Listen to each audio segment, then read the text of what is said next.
الحمد لله رب العالمين والصلاة والسلام على سيد المرسلين أما بعد فأعوذ بالله من الشيطان الرجيم بسم الله الرحمن الرحيم اللهم افتح علينا حكمتك وانشر علينا رحمتك يا ذا الجلال والإكرام. Today we are going to start our lesson number 3, which is about harakat.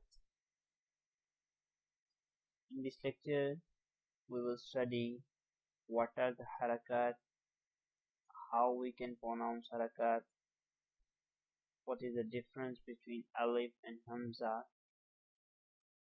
So first point, the plural of haraka is harakat. Haraka is a singular word and harakat is a plural word. Sabar, zayd and pesh. These are three harakat. Sabar is above the letter, zayd is below the letter, and pesh is also above the letter. The Arabic names of these signs are fatha, kasra and dhamma. Fatha and dhamma are placed above the letter, whereas kasra, zayd is placed underneath. Fatha and dhamma are always above the letter and kasra is placed under the letter. This is first point. Second point, the letter which has a haraka on it is called mutaharrik. Please repeat after me. Mutaharrik. Mutaharrik. Okay. The letter which has a haraka on it is called mutaharrik. Number third point, pronounce the fatha zabar by opening the mouth and raising the voice. Like a. By opening your mouth, you will pronounce fatha like a. And kasra by dropping the voice, e. And dhamma by the rounding of the lips like u. Fatha a. Kasra pronounced as e, and dhamma is pronounced as u by rounding of the lips. Okay. Fourth point, pronounce the harakat in an Arabic accent without stretching or suddenly pausing the voice. So this is important point about harakat, that how to pronounce harakat. We will pronounce harakat very smoothly without stretching or suddenly pausing the voice. Fifth point, if a haraka or sukun is present on an alif, then pronounce it as hamza. So what is the difference between alif and hamza? How we can recognize that which is alif and which is hamza? So if this shape, this single line is without any haraka, without any zabar, zayd or pesh, this will call alif. And if this letter is with any haraka like fatha, kasra or dhamma, this will be called as hamza. So this is the basic difference between alif and hamza. Please remember it. Sixth point, if the letter ra has a fatha, ni zabar or dhamma, ni pesh on it, pronounce it with a thick tone. If the letter ra has a kasra below it, pronounce it with a thin tone. Okay. Please remember this rule that if ra has a fatha or dhamma, fatha and dhamma are always above the letter. Okay, so if any sign is present above the ra, above the letter ra, it will be pronounced with a thick tone. If any sign, any haraka is present below the letter ra, it will be pronounced with a thin tone. Please remember the rule. This is an important exercise, this is an important lesson with respect of learning. So please, I will repeat it again for you. First, we learn that haraka is a singular word and harakat is a plural of haraka. Okay. Fatha, kasra and dhamma means zabar, zair and pesh are called harakat. Fatha, zabar and dhamma, pesh are placed above the letter, whereas kasra is placed underneath. Okay, it's clear. Second point, the letter which has a haraka on it is called mutaharrik. Mutaharrik. Mutaharrik. Number third point, pronounce the fatha zabar by opening the mouth and raising the voice, like by opening your mouth it will be easily pronounced. Number second, kasra zair by dropping the voice, e, and dhamma by rounding of the lips like oo. Fourth point, pronounce the harakat in an Arabic accent without stretching or suddenly pausing the voice. In every lecture, I say you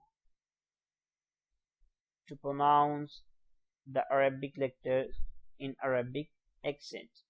Don't use any other local accent. Fifth point, if a haraka or sukun is present on an alif, then pronounce it as hamza. This is a basic difference, that if this shape has any haraka on it, it will be called as hamza, and if it is without any haraka, it will be called as alif.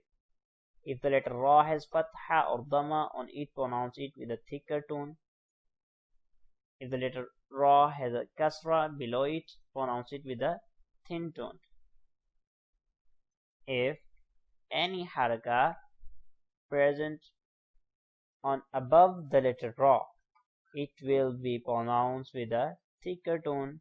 If any haraka is present below the ra, it will be pronounced with thin tone. This is the basic rule. Okay, please repeat after me the exercise quickly.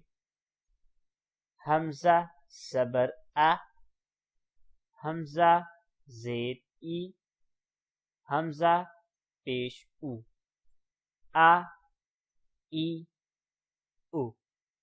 Okay, this is the method, this is the way to read the whole exercise.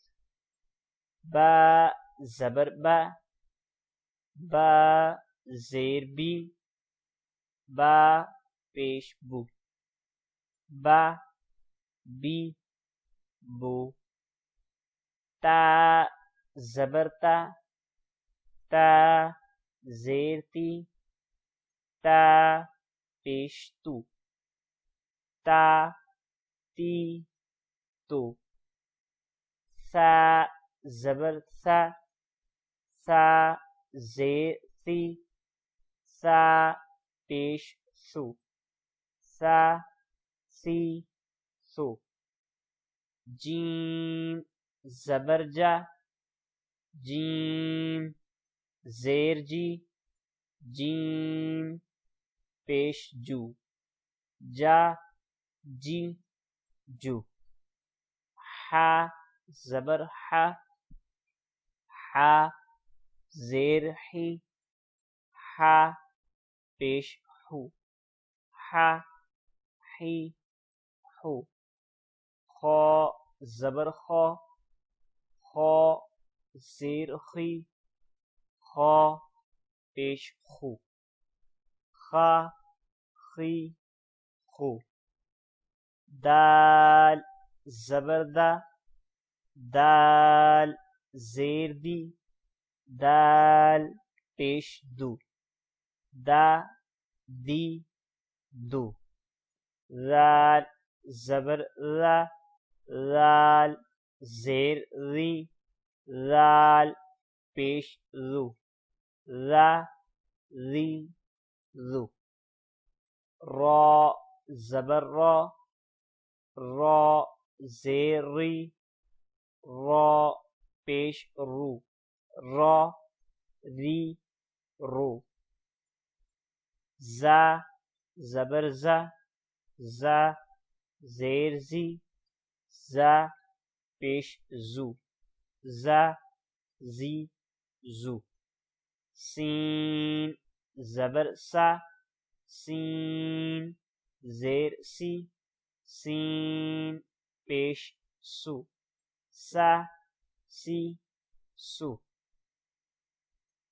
شین زبر شا شین زیر شی شین پیش شو شا شی شو صاد زبر صا صاد زیر صی صاد پیش سو صا صی سو The letters with blue ink are حروف مستعلية letters, so please pronounce them with a thicker voice.